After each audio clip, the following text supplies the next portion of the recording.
Chagall, Modigliani, Soutine, voici quelques-uns des noms les plus célèbres de l'école de Paris. Cette fameuse scène artistique constituée par des artistes étrangers, très souvent des juifs d'ailleurs, provenant de toute l'Europe, parfois d'Amérique, d'Asie, d'Afrique. C'est une école sans précédent dans le monde artistique. Eh bien, le musée d'art et d'histoire du judaïsme consacre une expo jusqu'au 31 octobre pour la période 1905-1940.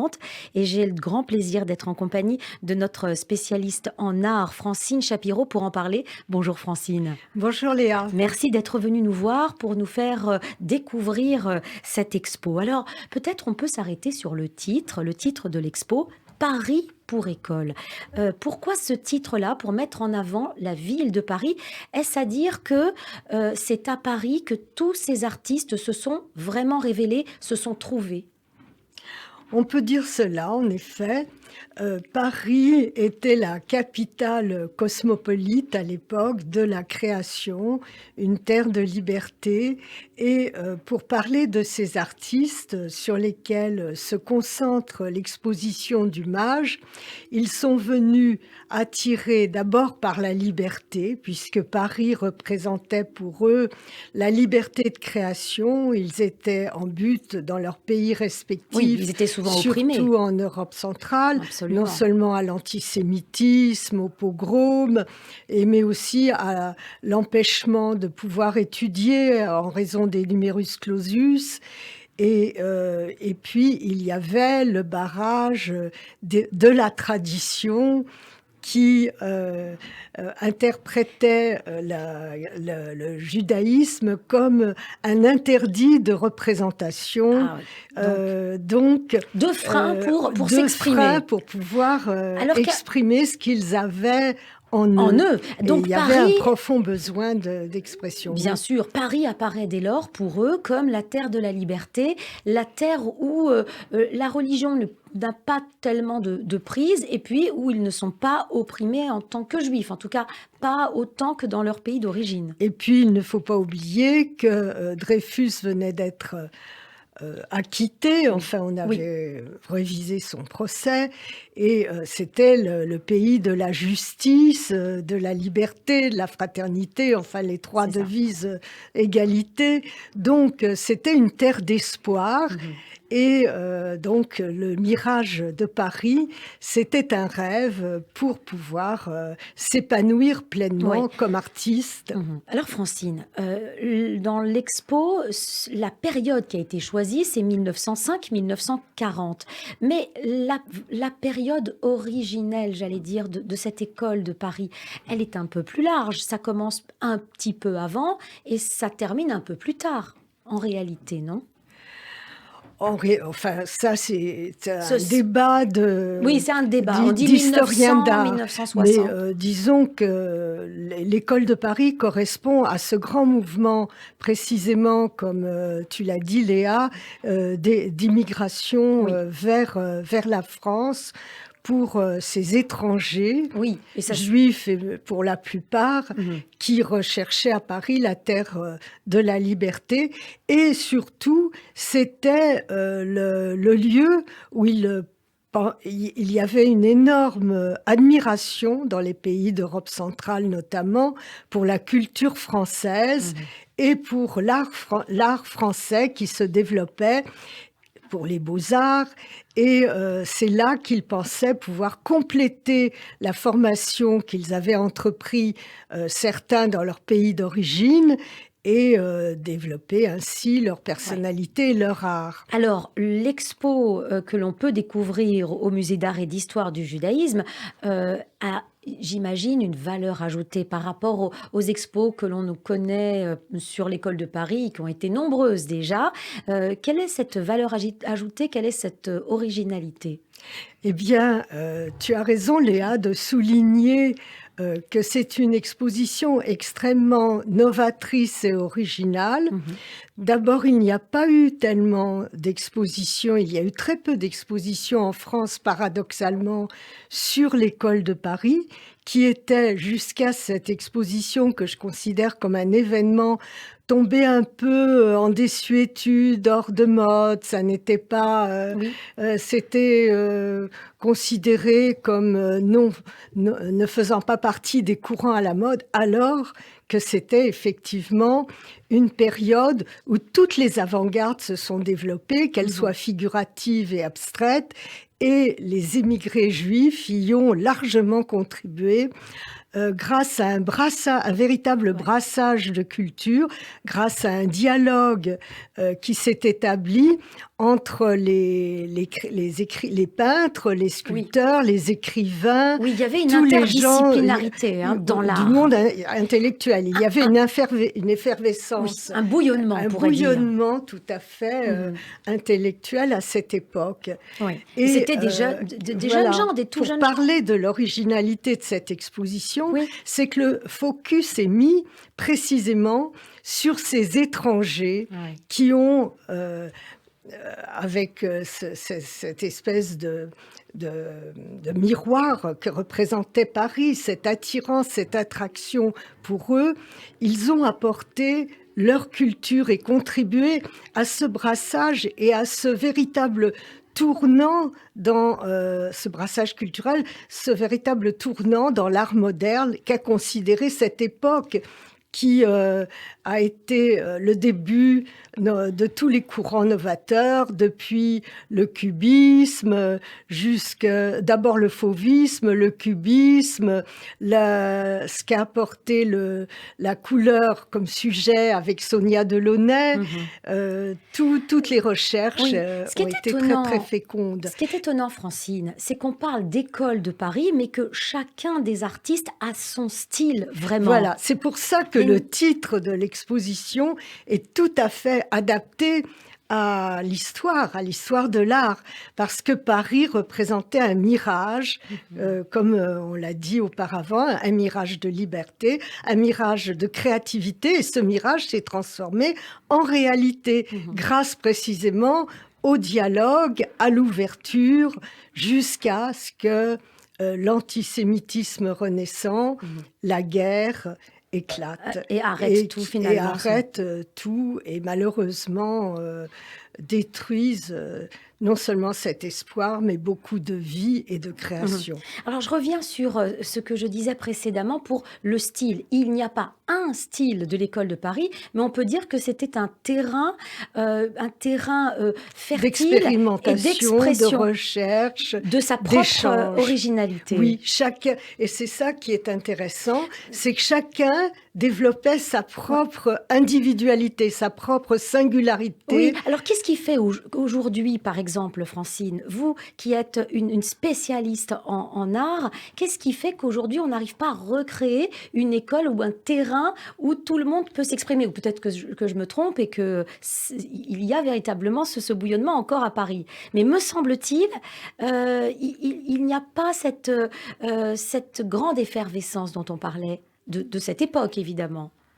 Oui, alors là, on peut s'interroger, évidemment, mais je crois qu'il faut penser que la guerre a eu un effet catastrophique, et ça a été non seulement on parle de la Shoah, mais ça a été la destruction de toutes ces vies, l'anéantissement de beaucoup d'espoir. Et d'ailleurs, parallèlement et en écho à cette présentation dont il reste un livre remarquable que j'invite nos lecteurs à se procurer, Chagall, parce qu'il Modigliani, donne Soutine, non seulement l'histoire, mais l'analyse et la biographie de beaucoup de ces peintres. Oui, et en même temps, on pourra en parler, ça a donné une impulsion pour faire un travail de recherche et de mémoire, parce que beaucoup, même leurs œuvres, ont disparu pendant la Shoah. Et donc, parallèlement, le musée vient de faire traduire un livre qui était jusque-là et qui n'était accessible qu'aux yiddishisants, Nos artistes martyrs, qui rend justice et qui est un travail de mémoire pour tous les artistes. Ernst Fenster, qui était alors journaliste et écrivain, a pu, au lendemain de la guerre, réunir en interrogeant les artistes survivants qui ont connu leurs confrères. Et c'est un livre de témoignages extrêmement émouvant. Et le musée lui-même, en faisant des acquisitions, ça a donné une impulsion, comme par exemple à Potocki et son autoportrait qu'il a acquis, a donné une impulsion pour aller à la recherche de cette mémoire et de ces documents disparus. Alors, on va revenir à cette expo consacrée à l'école de Paris. Est-ce que vous pourriez nous expliquer comment est-ce qu'elle est construite, cette expo, la mise en scène, comment est-ce que c'est réalisé ? Alors, le parcours suit un peu la chronologie. La chronologie, ça commence... il faut se procurer le catalogue, mais surtout aller voir l'exposition, qui est remarquable et qui a pour qualité d'avoir pu réunir des œuvres grâce à sa commissaire Pascale Samuel, qui occupait auparavant le poste de référent des musées nationaux.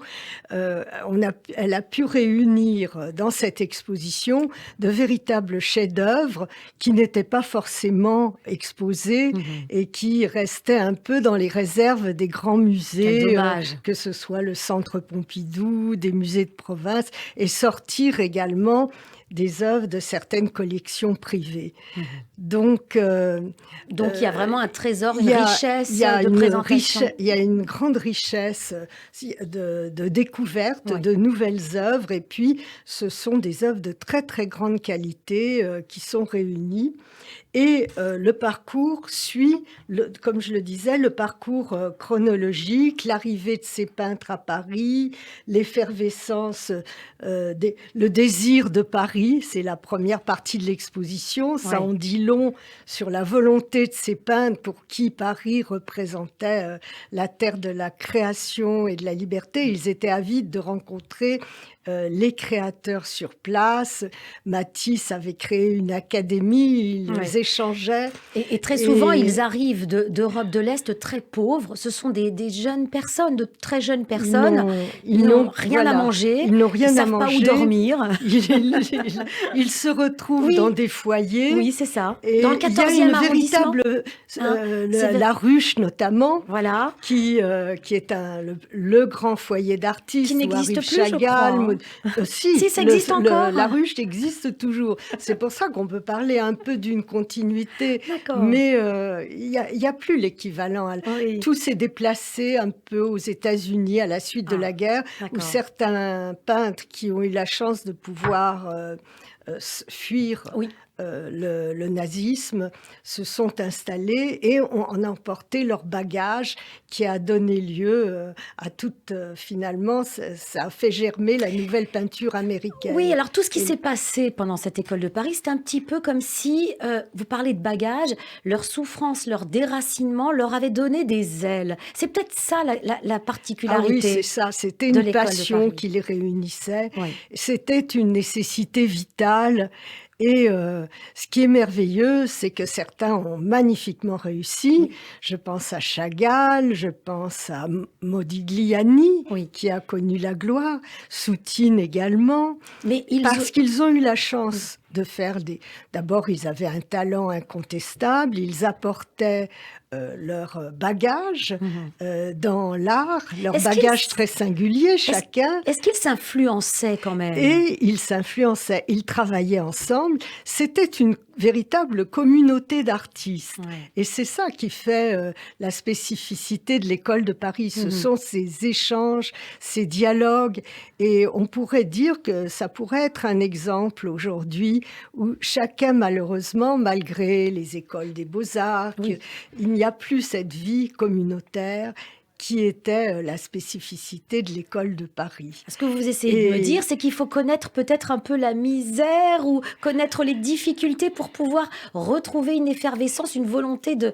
Disons que ça remet les vraies valeurs à leur place. Oui. Quand on parle du monde actuel, on parle de la mondialisation, on parle du marché de l'art. Il faut avoir faim pour créer. Il faut que ce soit une nécessité intérieure, même si on n'a plus faim. Oui. Beaucoup de vrais artistes continuent et ne se laissent pas influencer par les dictats commerciaux. Voilà. Et ils ont eu la chance d'avoir des mécènes et des marchands qui ne cherchaient pas à les influencer, qui respectaient leur bagage et leur personnalité. Des vrais amoureux de l'art. Des vrais amoureux de l'art, parce que c'était courageux de leur part d'imposer un style qui était finalement, pour l'époque, révolutionnaire. Absolument. Aujourd'hui, vous voulez dire qu'il y a une prise de risque. Oui. Aujourd'hui, vous voulez dire que c'est plus collective. C'est plus commercial aujourd'hui. Malheureusement, là, il faut dire que l'argent pourrit beaucoup. Prend le pas sur les valeurs que je qualifierais d'humaines. Parce que l'art, c'est avant tout une aventure humaine. Et on ressent cela dans l'expo qui est présentée.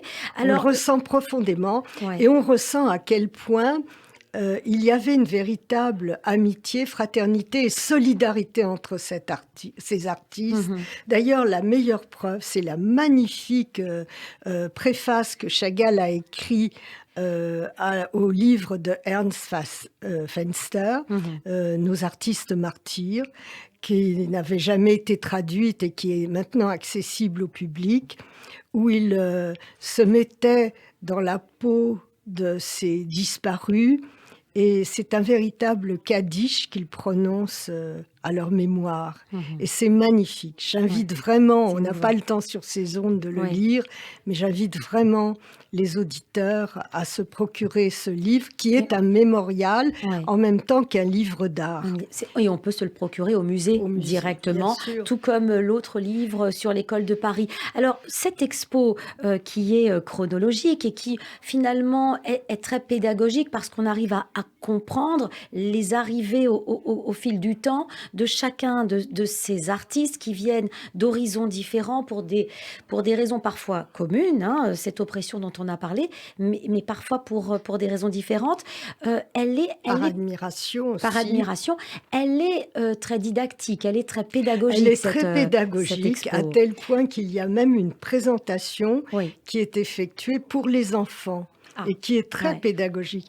Et cette exposition nous fait réfléchir beaucoup à notre époque, au problème de l'intégration, de l'immigration, à l'apport des autres.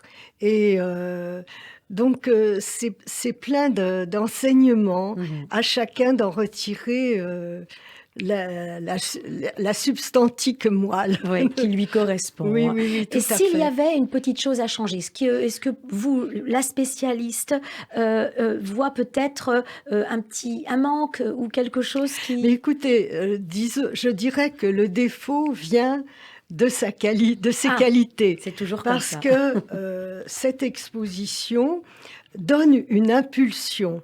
Et c'est l'exemple même d'une impulsion, une volonté d'aller à la découverte de... C'est une grande qualité, ça. Oui, c'est à la découverte de ceux à qui la célébrité, la gloire n'a pas rendu justice en raison de leur destin, du manque parfois, alors bien sûr il y a la Shoah, du manque de chance, du manque de rencontres.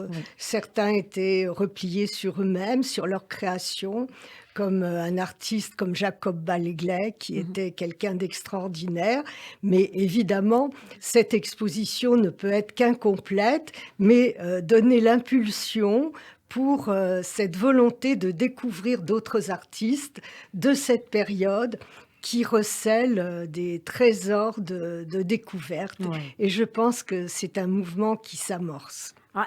Ce mouvement de découverte de ceux qui n'ont pas eu la chance de... C'est cela. Et les galeries d'art sont là peut-être aussi pour ça, les musées évidemment. Les musées donnent cette impulsion et les galeries d'art sont là pour relayer et pour faire partager leur découverte. Cette notion de partage est essentielle. Et heureusement que les galeries d'art étaient là pendant ces moments de crise sanitaire où les musées étaient fermés. On pouvait aller puiser un petit peu nous dans les galeries.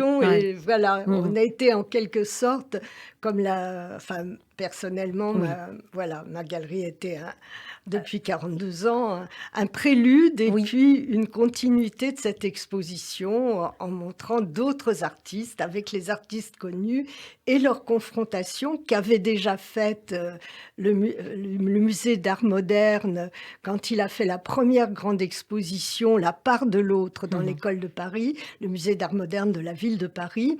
Ça a été une grande première, mais là, le focus est mis sur les étrangers, sur les juifs et leur rapport à la culture française. Alors, on rappelle que c'est au 71 rue du Temple, et c'est jusqu'au 31 octobre. On a le temps, mais c'est un tel plaisir qu'on peut y aller plusieurs fois.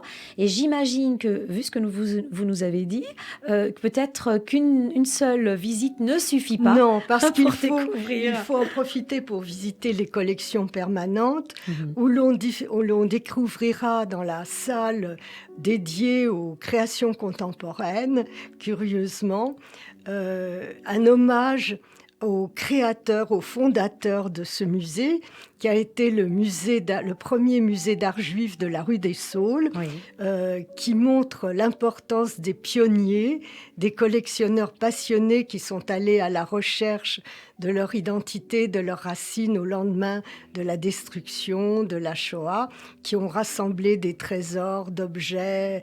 D'ailleurs, Chagall lui-même y a contribué en offrant des œuvres.